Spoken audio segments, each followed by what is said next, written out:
Bienvenidos, soy Tino Palomino, esto es Entrevista con Tino. Tenemos la presencia del doctor Carlos Vela Barba, quien está postulando al Congreso de la República con el número 6 por el partido político Alianza para el Progreso. Es médico geriatra y también ha sido director nacional de salud de la Cruz Roja. Señores, ya todos tenemos conocimiento que el economista y candidato por Avanza País a la presidencia de la República, el señor Hernando de Soto, se vacunó en los Estados Unidos.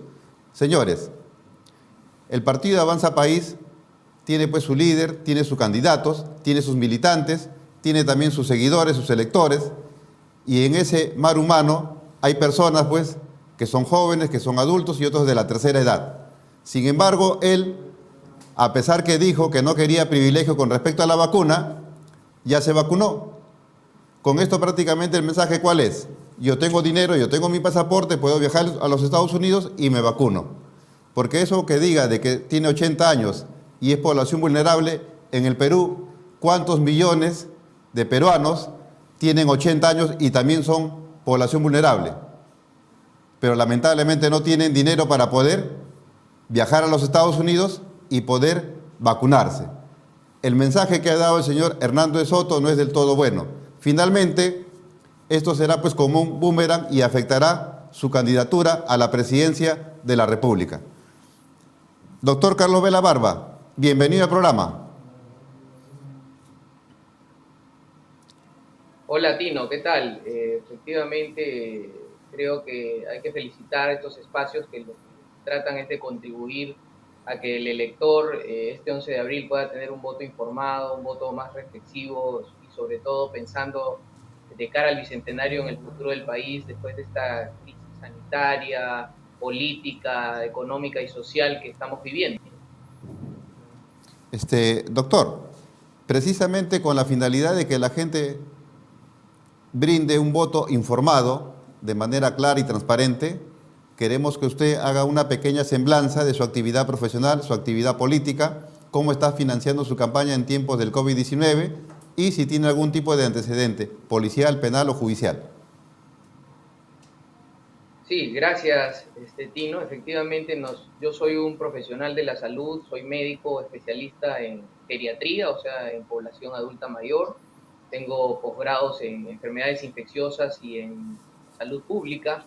Y en estos más de 20 años de trabajo en un hospital público, pues hemos visto las grandes dificultades que se han generado a nivel de la salud, ¿no? Y eso nos ha obligado a tomar la decisión, ¿no?, de entrar en el terreno político, pese a que en la política uno de la actividad académica pasa a la política y puede ser el blanco de muchas críticas. Felizmente nosotros hemos tenido una conducta proba y en los tiempos no hemos tenido ningún problema judicial.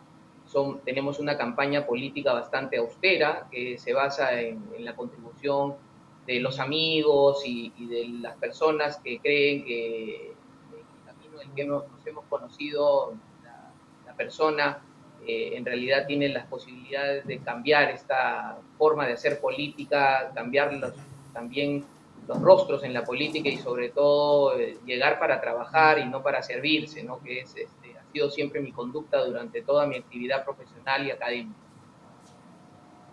Ya, respecto a los antecedentes no tiene, doctor.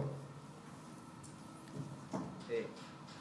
Ya. Doctor, la doctora Coralí García, quien sustituyó al doctor Germán Málaga al frente de los ensayos de la vacuna china de Sinopharm, acaba de renunciar, según ella por motivos personales, pero tal pareciera que no fuese por motivos personales, sino lo que quiere es no cargar con ese muerto, ¿no?, que le dejó el señor Germán Málaga. ¿Qué opinión le merece este hecho? Sí, yo creo que es una noticia. El crédito y toda la trayectoria de una universidad como la Universidad Particular Cayetano Heredia, en torno a este escándalo del vacuna gate y del mal uso que se ha dado a los insumos para los ensayos clínicos, ha generado pues este desprestigio y esta suerte de incertidumbre, ¿no?, que no le hace bien al mundo académico, pero tampoco a a la salud de las personas, ¿no? Así que yo creo que ahí es importante definir que probablemente haya que hacer un esfuerzo, ¿no? Todos los ciudadanos para poder enfrentar estas circunstancias difíciles. Yo creo que la doctora Coralí hizo una muy buena explicación en el Congreso de la República, en la Comisión COVID, donde explicaba detalladamente que las diferencias que existían en torno a la vacuna de Wuhan y la vacuna de Beijing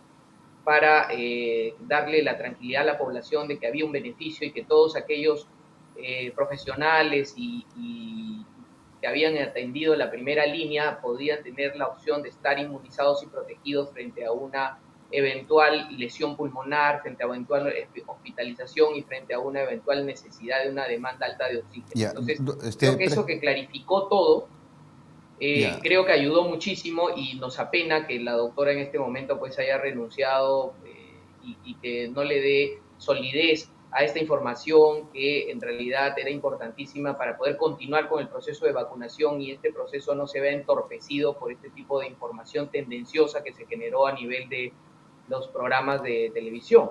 Ya, respecto de esa información que usted dice tendenciosa, el señor Sagasti decía que de China iban a llegar 38 millones de vacunas, pero ahora ya no, solamente nos quedamos con ese millón que llega y el resto, o sea, las 37 ya no.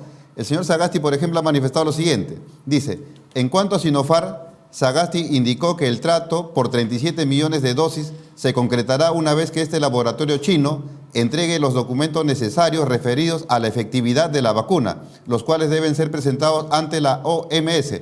Esto significa que el mismo Sagasti está reconociendo que cuando se compró el millón de vacunas no había ningún informe acerca de la efectividad o eficacia pues, de esta vacuna. Sí, yo creo que tú has tocado un tema que es fundamental, que es el tema de la eficacia clínica de la vacuna. Yo creo que en términos prácticos, ¿no? Y si lo que queremos es acelerar el proceso de vacunación, lo que debe ser es que el estudio de Cayetano Heredia y de San Marcos, que está por concluir con el valor real de la eficacia clínica de la vacuna de Beijing, porque ya se determinó que la vacuna de Wuhan, que felizmente no es la que se había adquirido, no tiene una eficacia clínica y además no incide sobre las complicaciones del SARS-CoV-2. Así que yo soy de la opinión de que se debe vacunar lo más pronto posible, que se deben agilizar los mecanismos de adquisición de las vacunas a través de estrategias de gobierno a gobierno, a través de estrategias multilaterales como la de COVAX, que está tratando de hacer un enfoque más justo en la distribución de las vacunas a nivel de los países que tienen menos recursos y, por supuesto, también los mecanismos a través de los centros de desarrollo tecnológico en los cuales las vacunas que ya han sido aprobadas pueden empezar a también producirse en estos centros como el Instituto Butantan de Brasil, que nos quedaría, digamos que bilateralmente mucho más accesible. Entonces, hay una serie de mecanismos que tienen que trabajarse para gestionar de una manera más adecuada la adquisición de las vacunas. Sin embargo, estoy también preocupado por el hecho de que si esto no se da, seamos uno de los países que se vacune más tardíamente y por supuesto tendrá una, dos, tres y hasta cuatro olas, porque el coronavirus vino para quedarse. Entonces, yo creo que lo que hay que hacer es terminar el ensayo clínico que se inició, más allá de que el inicio del ensayo podría haber sido ensombrecido por los favores políticos y por el abuso de la posición de poder que tuvieron algunos funcionarios. Yo creo que lo que hay que poner en el centro de la preocupación es a los peruanos, es a los ciudadanos, es a los médicos y profesionales de la primera línea, a los bomberos, a los de la Cruz Roja,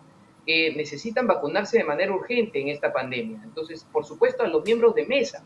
Entonces, yo creo que si ha habido un avance de la adquisición de estas vacunas, más allá de que puedan tener la autorización por la OE, por los organismos europeos e internacionales, yo creo que lo que hay que hacer es concluir este estudio que a ciencia cierta, aparentemente, y con los datos de los resultados preliminares, podría tener una efectividad que nos acercaría pues, a una vacuna que pueda ser adecuada, ¿no? Ya, Entonces, sí.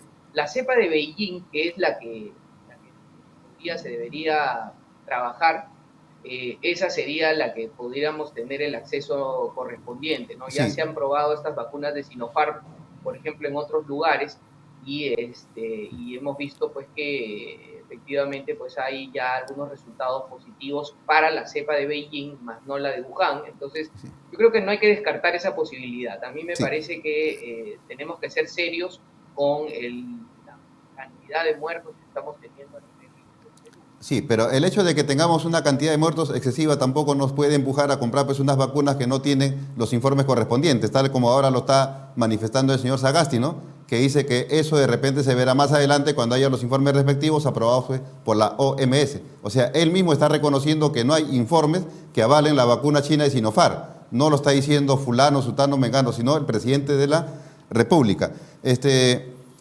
Respecto del problema del vacunagate, esas vacunas, las 3.200 dosis que llegaron, es usual que un laboratorio mande vacunas prácticamente gratuitas para que se vacune fulano, sutano, mengano. ¿Eso es usual o eso es una especie de coima? Mira, hermano, te regalo estas vacunitas, pero me compras mis vacunas.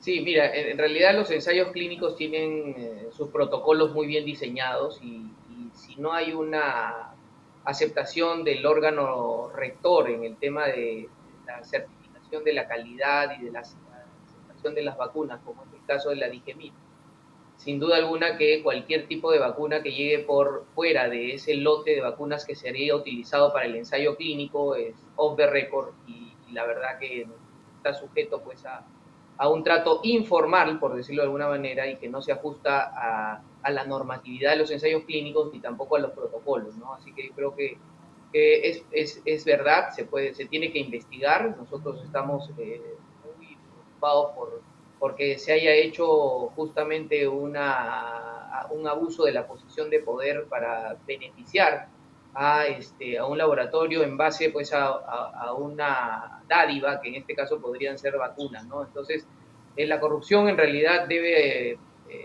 investigarse en profundidad y tienen que pagar por las responsabilidades que han asumido en ese momento todos los funcionarios, y no solamente desde el punto de vista político, sino también judicial, ¿no? Así que es probable que esta haya sido una de las motivaciones para aceptar la vacuna de Sinopharm. Sin embargo, ya se llevó a cabo el estudio, se ha testeado en términos de efectos adversos y sobre todo, como te decía, del tema de las complicaciones.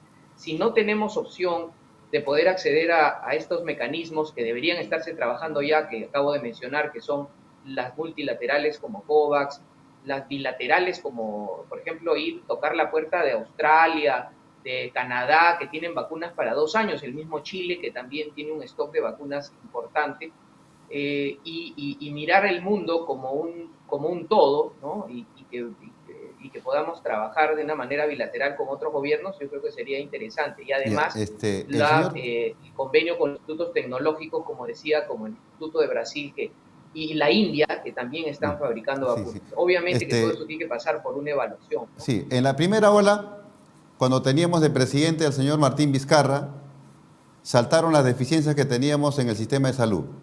No teníamos camas UCI, no contábamos con oxígeno y otras cosas más. En esta segunda ola, al menos esas dos cosas se siguen manteniendo. Usted es médico y ha tenido algunos puntos, algunos cargos de confianza. Tan difícil es resolver ese problema de las camas UCI y del oxígeno, porque son problemas que se dieron en la primera ola y los seguimos teniendo ahora. No se han resuelto. Mira, yo te puedo explicar esto en términos de efectivamente de una ineficiente gestión de la crisis sanitaria, ¿no? Como director de la Cruz Roja Peruana en el tema de salud, donde se planifica, ¿no? El tema del análisis de la evaluación de los daños, el análisis de las necesidades para después plantear un programa que esté planificado en términos de respuesta para la mitigación del desastre. Ese mismo concepto se tendría que haber aplicado aquí, pero no, se aplicó un concepto discrecional, ¿no? El ministro de Economía y Finanzas actual, ¿no?, dijo que él juraba que no iba a haber una segunda ola y mira tú qué es lo que ha pasado. ¿Y por qué? Porque seguimos mirando la salud como un gasto y no como una inversión. Recordemos que no solamente pasó eso, sino que en Iquitos se hizo la información de que, por ejemplo, al llegar al más de 70% de personas que habían sido contagiadas o habían tenido contacto con el virus, ya se alcanzaba la inmunidad de rebaño, y eso salió pues en muchos medios.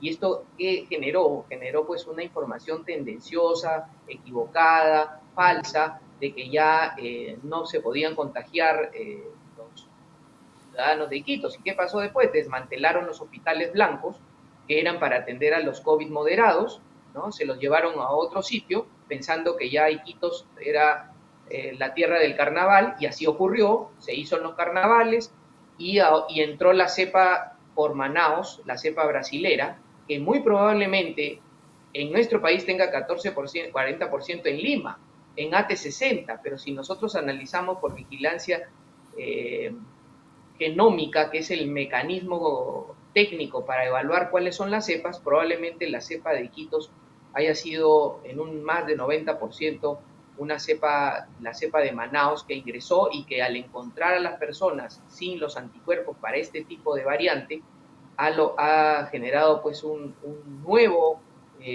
nueva ola de casos y de fallecidos, y ya no había el Hospital Blanco, porque el Hospital Blanco fue Ya, respecto destinado a de otra esa provincia. cepa, ¿las vacunas actuales existentes son eficaces frente a ella?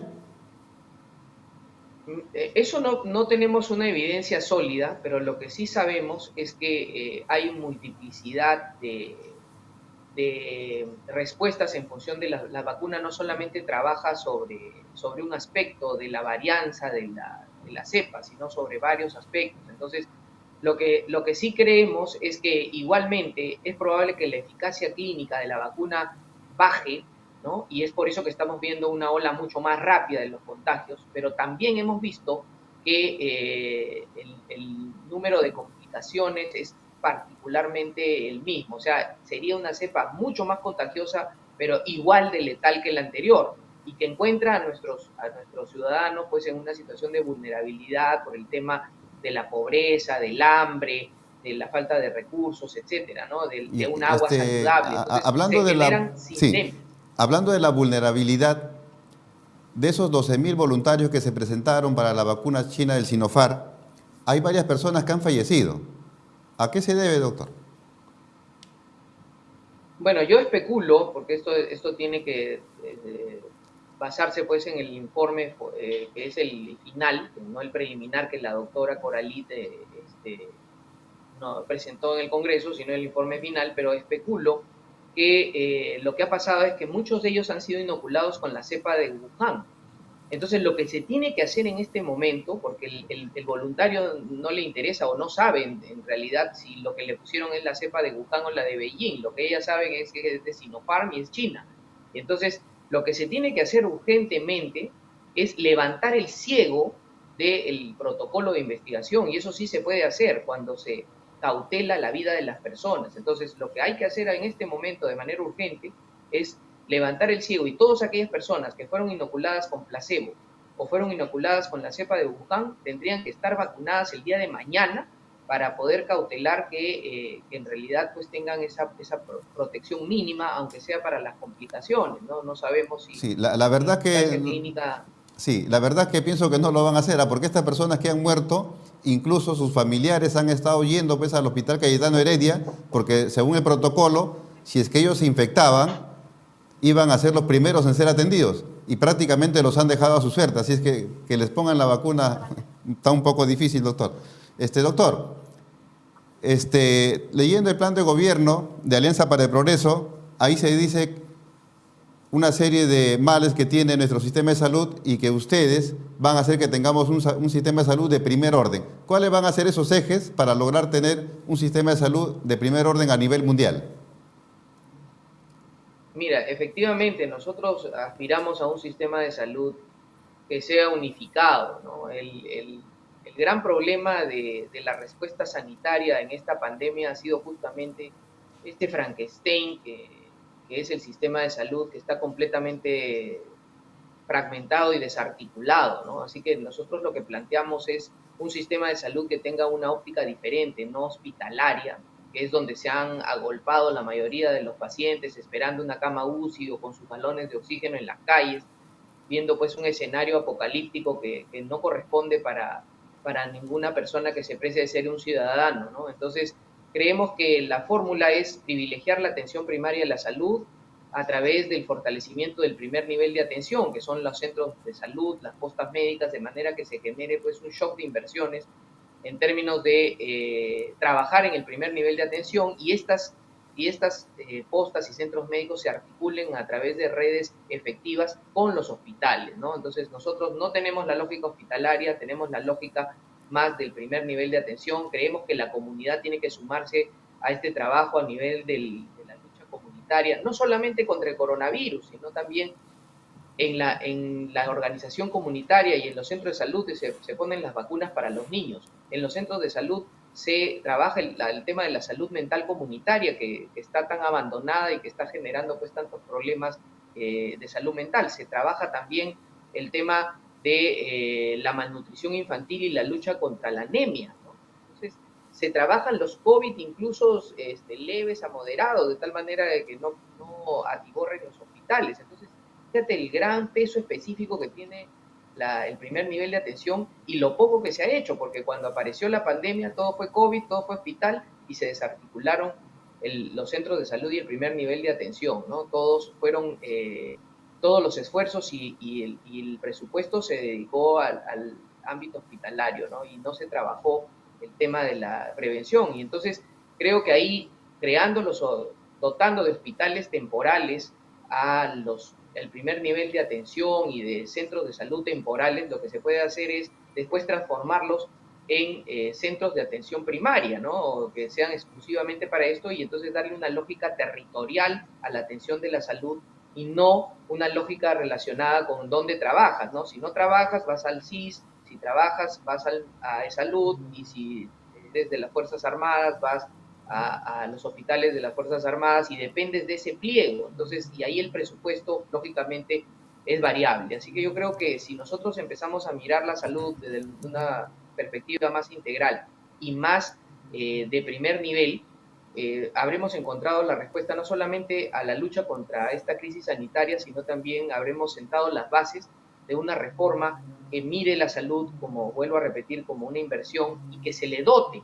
del financiamiento adecuado, porque y para eso lógicamente hay que tener la voluntad política de decidir esto es importante, es prioritario y por lo tanto se va a dar 1% por año durante el quinquenio de un gobierno de Alianza para el Progreso para llegar al 10% el señor, del financiamiento. sí, el señor Acuña manifiesta que de llegar a ser presidente, a diciembre estarían vacunados el 100% de los peruanos. Según las encuestas, pues él está a mitad de tabla, pero vemos que está subiendo y de repente puede ser que llegue, pues, ¿no?, a la segunda vuelta. ¿Cómo harían ustedes para tener vacunados a todos los peruanos a diciembre? ¿Esa es una propuesta real o es una respuesta pensando en el voto? No, yo creo que aquí hay una vocación política de cumplir y de desplegar los equipos técnicos necesarios, ¿no? En la gestión vacunal, como yo explicaba al inicio, va a depender de un trabajo muy intenso a nivel internacional, ¿no? O sea, se tiene que dedicar formalmente un equipo técnico, que nosotros por supuesto sabemos quiénes podrían ser, para que exclusivamente se dedique como una especie de SAR para las vacunas, ¿no? Se dedique al trabajo internacional, que trabaje tres ámbitos. El ámbito bilateral con gobiernos que tengan excedentes de vacunas, con cargo, por supuesto, a que se trabaje la devolución, como Canadá, Australia, etcétera. Y en el rango internacional bilateral eso, y en el rango multilateral, la iniciativa COVAX, donde efectivamente hay que llevarle números a COVAX Facility para que se pueda destinar de una manera más ágil. Está llegando a cuentagotas en realidad el número de vacunas de COVAX y esto creo que se debe a una mala gestión de Cancillería. Creo que hay que trabajar sobre los números y sobre las necesidades y sobre la prioridad de países como el nuestro que está siendo diezmado por la pandemia. Y la tercera opción es la del convenio con Butantan, que ya está avanzado con la vacuna Sputnik. Entonces la vacuna Sputnik tendría que también ya desarrollarse en Butantan y nosotros hemos articulado ya, incluso el presidente Acuña se ha reunido con el embajador ruso, y esto también se lo hizo saber al presidente Sagasti, ¿no? De la posibilidad de ponerse en la primer número de la lista para comprar las Sputnik que puedan desarrollarse a nivel de la India o a nivel de Brasil, ¿no? Que esto ya está avanzado y que puede ser una iniciativa más para adquirir más vacunas, ¿no? Y por supuesto, no solamente hay que pensar en conseguir vacunas, ¿no? Sino también hay que pensar en qué vacunas serían más óptimas para una gestión más eficiente. Me El explico. cañazo, Si conseguimos, el cañazo sirve para combatir ¿cuál? el COVID-19, como lo ha afirmado el señor Johnny Lescano. No, bueno, eso es una afirmación realmente, yo diría que una afirmación como la del Huáscar, ¿no? Que es descabellada, ¿no? No me quiero referir pues a la cantidad de pelo que tiene el señor, sino a la forma como va generando algunas iniciativas que son populistas, ¿no? Yo creo que no hay que separar lo urgente de los temas populistas o de farándula, ¿no? Porque eso creo que al final no le hace bien a la forma de hacer política y nosotros combatimos esa forma de creer que en una pandemia uno puede hacer pues ese tipo de afirmaciones que son risibles y que son absurdas, ¿no? Porque el alcohol lo que va a hacer más bien es disminuir la inmunidad a nivel de la cavidad oral y eso puede generar que haya una facilitación del virus hacia las vías respiratorias, ¿no? Entonces, creo que es una afirmación irresponsable, inexacta, poco académica y no técnica que deberá cuidar porque nosotros como candidatos tenemos la responsabilidad no solamente de plantear nuestras propuestas, sino también de no desinformar a la población. El señor Germán Málaga, que tuvo a su cargo el ensayo clínico de Sinopharm, no ha sido comprendida en la denuncia que ha formulado la fiscal de la Nación, la señora Ábalos, a razón de que él, por la posición que tenía, no podía resistirse a las órdenes del presidente de la República.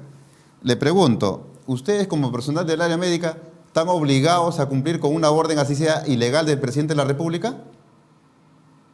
En lo absoluto, nosotros nos regimos por el Código de Ética y Deontología de nuestra institución matriz, que es el Colegio Médico del Perú. Sin embargo, también hay convenios a nivel macro internacionales, temas de bioética, que se han firmado como país y que nos obligan a cumplir, por ejemplo, algunos criterios técnicos y éticos que incluso están insertados en el código de ética también de los ensayos clínicos. Y parte de esa decisión de lo que está escrito en los códigos de ética de los ensayos clínicos está justamente el de no tomar ningún tipo de insumo que va a ser utilizado en los ensayos clínicos para beneficiar de manera particular a algún miembro o participante o persona natural que esté fuera de los ensayos clínicos, ¿no? Entonces yo creo que eso está muy bien estipulado no solamente en la ley peruana, sino también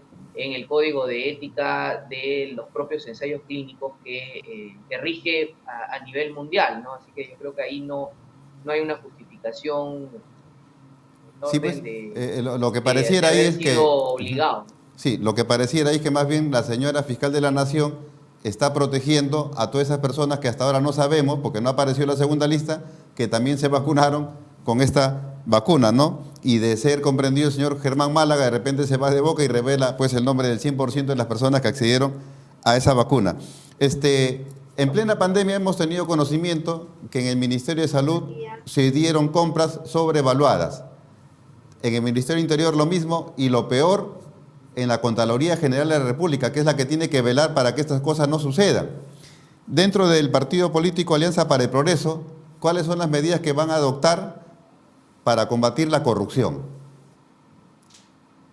Sí, nosotros tenemos cuatro ejes que son importantes, ¿no? El primero es hay que privilegiar la meritocracia y la transparencia en el concurso público, ¿no? Parte importante de la razón por la que se han llevado los dineros de los peruanos, más de 23.000 millones de soles en el 2019, ha sido porque ha habido pues una política de reciclaje y de puertas giratorias que ha hecho que muchos funcionarios se reciclen casi todos los ministerios, ¿no? Yo creo que ahora hay que hacer una selección basada en la meritocracia y en una hoja de vida limpia, y esto lo va a tener que compartir con la ciudadanía a través de los portales de transparencia institucional de las instituciones públicas, de manera que la ciudadanía ejerza un efecto de observatorio ciudadano para ver quiénes son sus autoridades. Ese es un mecanismo. El segundo es fortalecer a los actores que trabajan en las políticas de integridad a nivel de las instituciones públicas, Ministerio Público, Poder Judicial, para que puedan ejercer su labor de una manera neutral y, por supuesto, también efectiva. Y la tercera, devolver a la Contraloría pues ese espacio de no solamente fiscalización, sino también de sanción, que pudiera generar un efecto más disuasivo sobre los que puedan delinquir en términos de corrupción. Y una última alternativa, no menos importante, es el tema de que hay que tratar de que en el tema de la corrupción logremos una reforma del Estado que le cierre las puertas a esos accesos, ¿no? Y ahí queremos nosotros plantear la formación o la creación del viceministerio de compras públicas, que va a depender del Ministerio de Economía y Finanzas y que va a permitir que podamos fiscalizar, o la Contraloría y los congresistas, de una manera más directa lo que se compra, y por supuesto también el Ministerio de Obras Públicas. Entonces, en el Ministerio de Obras Públicas también se adscribiría el PRONIS y el PRONIET y Proinversión, y con eso podríamos tener también un sesgado, de alguna manera circunscrito, los espacios donde más se ha filtrado los dineros de la corrupción en el tema de obras públicas y compras, ¿no? Y nos daría también una posición privilegiada, no solo de supervisión y control, sino también de tratar de tener mejores precios en términos de mercado, ¿no? Entonces, Sí, creo que ahí respecto de la autonomía del sistema de justicia, efectivamente, pues tenemos un poder judicial, un ministerio público, ¿no? Que supuestamente deben de activarse y castigar a esos corruptos cuando sean denunciados. Pero lo que hemos visto es que hemos tenido presidentes que se han preocupado precisamente de controlar el sistema de justicia para ellos no ser castigados y mantenerse en la impunidad. Y más bien, a través de estos mecanismos de control de justicia, perseguir a los opositores políticos. Lo vimos eso en el gobierno de Alberto Fujimori, con Vladimiro Montesinos, y también lo hemos visto con el señor Vizcarra. Por ejemplo, el señor Vizcarra goza de total y absoluta impunidad. ¿Qué hacemos para darle verdadera autonomía al Poder Judicial, Ministerio Público, Tribunal Constitucional, la Junta Nacional de Justicia, entre otros? Porque así como está, prácticamente se pasean nuestras autoridades. yo creo que hay dos alternativas, ¿no? Una de ellas es, por supuesto, la de garantizar, ¿no?, que estos actores puedan tener la neutralidad a cabalidad, donde el político no influya sobre las decisiones. Hemos visto, como tú dices, que durante muchos años y en varios gobiernos las instituciones jurisdiccionales han sido tomadas por los partidos políticos de turno. Creo que ahora eso es una gran oportunidad actualmente para privilegiar la meritocracia a través de la escuela de la magistratura, donde los que tengan que entrar no solamente sea a través de una mejor formación académica, sino también se haga una valoración meritocrática, de experiencia y sobre todo de hoja de vida, para poder ingresar a un espacio que amerita que estén los mejores, ¿no?, y los más probos para lo que es algo tan delicado como la administración de justicia.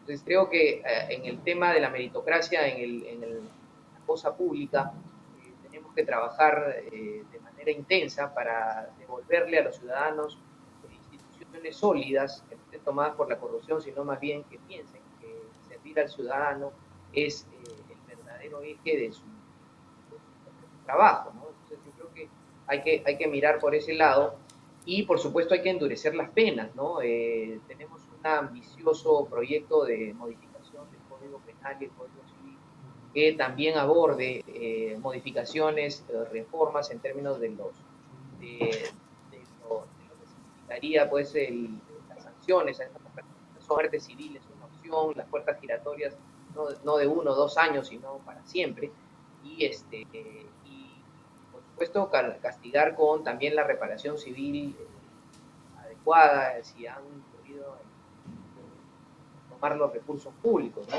Esto yo creo que sí se puede hacer, pero tiene que trabajarse desde las universidades, ¿no? Ya, la prensa, Los, la prensa es considerada un cuarto poder y como todo poder puede ser usado para lo bueno y para lo malo.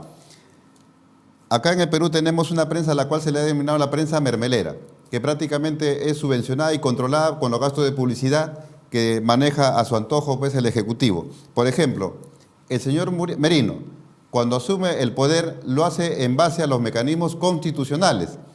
PPK era el presidente, le seguía pues el señor Martín Vizcarra y como segunda vicepresidente la señora Mercedes Arauz. Ella renunció. Cuando lo vacan pues al señor Martín Vizcarra, tenía que ocupar su puesto el presidente del Congreso, que era el señor Merino. Eso está estipulado en la Constitución y el reglamento interno del Congreso. Entonces, no era golpista, sino que llegó en base pues a un mecanismo constitucional. Pero sin embargo la prensa mermelera lo tildó a Merino de corrupto, ladrón, golpista y se vino abajo. ¿Qué hacemos para tener una prensa independiente, una prensa objetiva, una prensa que no manipule la opinión pública y que no direccione tampoco el voto de los electores para que entre tal o cual partido que va a defender los intereses de ellos? Mira, yo creo que efectivamente este es un tema bien álgido y no es solamente de nuestro país, ¿no? Sino en muchos lugares del mundo se ha visto cómo el manejo del aspecto periodístico puede poner y sacar presidente. Lo vimos con el caso de Rupert Murdoch, ¿no? A nivel internacional, en Inglaterra, cómo el dominio de los medios de prensa puede generar pues corrientes de opinión y finalmente poner presidentes o sacar candidatos que puedan estar en polo, ¿no? Y eso no es excluyente de nuestro país. Yo creo que María del Pilar Tello, que es una estudiosa de este tema, plantea pues el tema de fortalecer los mecanismos de autocompliance, ¿no? que son la autorregulación. Sin embargo, hemos visto cómo en el tiempo no se ha respetado este tipo de, no se ha legislado ni tampoco se ha buscado los espacios necesarios para que la prensa, que es el cuarto poder, también pueda autorregularse, ¿no? Han habido intentos como la ley Munder, ¿no? de tratar de regular vía financiamiento, pero finalmente pues han sido solamente algunas iniciativas, digamos que aisladas, ¿no? Nosotros sí creemos en la estricta libertad de prensa, pero una prensa que sea autorregulada por sus mecanismos de compliance que nos permitan pues no ser partícipes también de algunas decisiones o que sean pues se parcialicen con algún tipo de situación o candidatura, ¿no? Sí, el tiempo nos gana, doctor, quisiera que se dirija al electorado a razón de que deben de votar por usted para el Congreso de la República y para el señor Acuña a la presidencia de la República. Tiene un minuto. El Partido de Alianza para el Progreso, liderado por nuestro presidente, el ingeniero César Acuña, está apostando por los equipos técnicos y por un manejo honesto y técnico de la gestión pública y de la gobernabilidad. Por eso queremos ser la voz de los profesionales de la salud, auxiliares, técnicos, administrativos que han puesto el pecho en esta pandemia por políticas laborales que sean beneficiosas para ellos, por las lideresas de los comedores populares, ollas comunes, vasos de leche, que claman para que cese la corrupción en los programas sociales, por un trato digno y una pensión no discriminatoria para los adultos mayores, por una educación universitaria pública de calidad, por la deuda social con nuestros maestros y por los niños que no estudiaron por falta de tecnología. Este 11 de abril marca la A de Alianza para el Progreso 2 veces y escribe el 6 de Carlos Vela Barba. Vela por tu salud, vela por tu familia, vela por Lima. Doctor Carlos Vela Barba, estamos muy agradecidos por su participación y a través de vuestra persona invitamos también al que el señor César Acuña esté en nuestro programa para que pueda exponer su plan de gobierno. Señores, hemos estado con el doctor Carlos Vela Barba, quien está postulando al Congreso de la República con el número 6 por Alianza para el Progreso. Hemos tratado temas de sumo interés como la crisis sanitaria y la corrupción. Señores, hagan llegar sus preguntas para trasladarla a los candidatos y compartan este video. Gracias.